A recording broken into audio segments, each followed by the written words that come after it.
यदि आप बिहार के किसी हिस्से में मुसीबत में फंसते हैं तो आप 112 का इस्तेमाल करते हैं। लेकिन क्या आपको पता है कि 112 का कॉल कैसे जाता है और 112 कैसे रिस्पॉन्स करता है?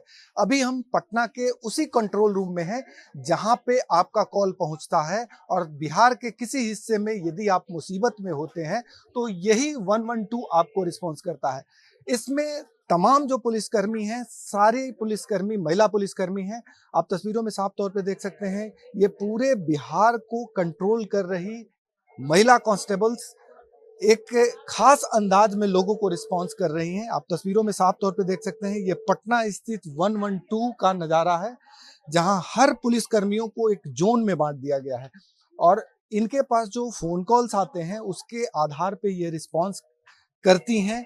उसके बाद ये एक तरह से कहें कि उस कॉल को एक दूसरे विंग के पास ट्रांसफ़र करती हैं। हम एक बार फिर से तस्वीरों में दिखा देते हैं कि किस तरह से ये पुलिसकर्मी रिस्पॉन्ड करती हैं। ज़ोन वाइज़ बाँटा हुआ है और यहाँ से जो कॉल ट्रांसफ़र होता है, वो रिस्पॉन्स टीम को ट्रांसफ़र होता है, लोकल थाने को भी जाता है, लेकिन पूरे बिहार में रिस्पॉन्स टीम है।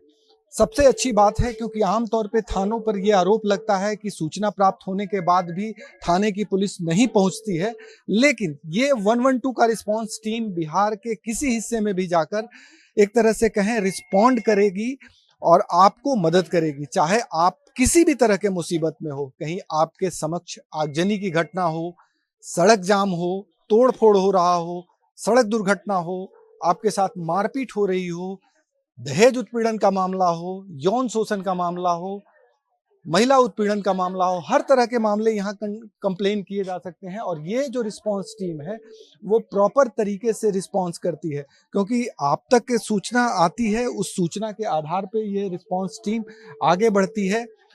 हम एक आध ऐसे लोगों से बात कर लेते हैं। आपके पास जब सूचना आती है तो आप कैसे रिस्पांस करते हैं? जी, जब सूचना आती है तो हम लोग कॉल रजिस्टर करते हैं और उनसे हम सारे मतलब जितना एड्रेस है ये सब सारे पूछ लेते हैं हम उनसे।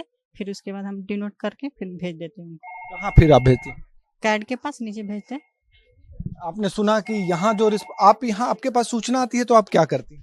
सर केस रजिस्टर करते हैं, पहले जिला पूछते हैं, फिर थाना पूछते हैं, फिर विलेज पूछते हैं, फिर वादी का नाम पूछते हैं, विक्टिम का, फिर जो पता होता है उसको डिस्पैच करके नीचे कैट के पास भेज देते हैं सर। जी, भेज देते हैं, यानी रिस्पांस टीम के पास ये सूचना जाती है। आप तस्वीरों में देखिए कि किस तरह से ये प्रॉपर तरीके से महिला रिस्पांस टीम जो है वो कार्य कर रही है और सबसे खास बात ये है कि जिस पुलिस पे ये आरोप लगता है कि आप सूचना मिलने सर ये तो सूचना का केंद्र हो गया जहां सूचना आई, यहाँ से सूचना कहाँ ट्रांसफर होता है, उसके बाद कैसे एग्जीक्यूट होता है?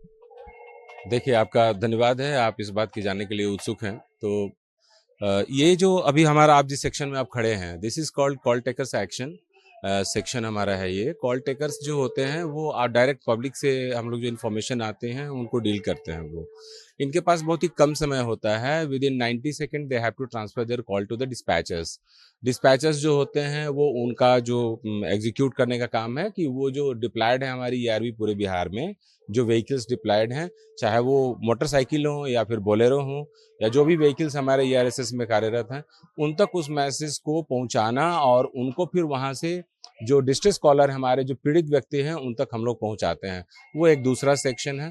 तो वन टाइम हम लोग जो है 100 कॉल टेकर्स के साथ में यहाँ पर काम कर रहे हैं और लगभग 30 डिस्पैचर्स के साथ हम लोग यहाँ पे काम कर रहे हैं और फिर उसको फाइनली क्लोजर जो है वो मतलब उनकी गुणवत्ता का निर्धारण करते हुए हम लोग करते हैं। तो ये सेक्शन कॉल टेकर्स का सेक्शन है। आपके सूचना के आधार पे जो टीम पहुंचती है वो आपकी टीम पहुंचती है या लोकल थाने की? नहीं, देखिए, थाने को अटैच किया हुआ है सिर्फ एडमिनिस्ट्रेटिव कंट्रोल करने के लिए। दे आर ईआरएसएस स्टाफ और वो उनको हम लोग ने ऑफ टाइम में उनके जो पॉइंट ऑफ इंटरेस्ट हैं, जैसे शाम को ज्वेलरी शॉप है या जो भी जो दुकानें हैं, सुबह में जो पार्क है या फिर जो कॉलेज सिस्टम है, वहाँ भी हम लोगों ने उनको मूवमेंट के लिए निर्देशित किया हुआ है। That has to be controlled by police stations. तो क्योंकि वो एडमिनिस्ट्रेटिव कंट्रोल उनको हम लोगों ने दे रखा है, but they are different from police station staff. अभी उनके तक पास इन्वेस्टिगेशन की कोई पावर नहीं है, वो किसी इन्वेस्टिगेट नहीं कर सकते हैं, इसलिए हम लोगों ने एसएचओस को भी इसमें इन्वॉल्व किया हुआ है।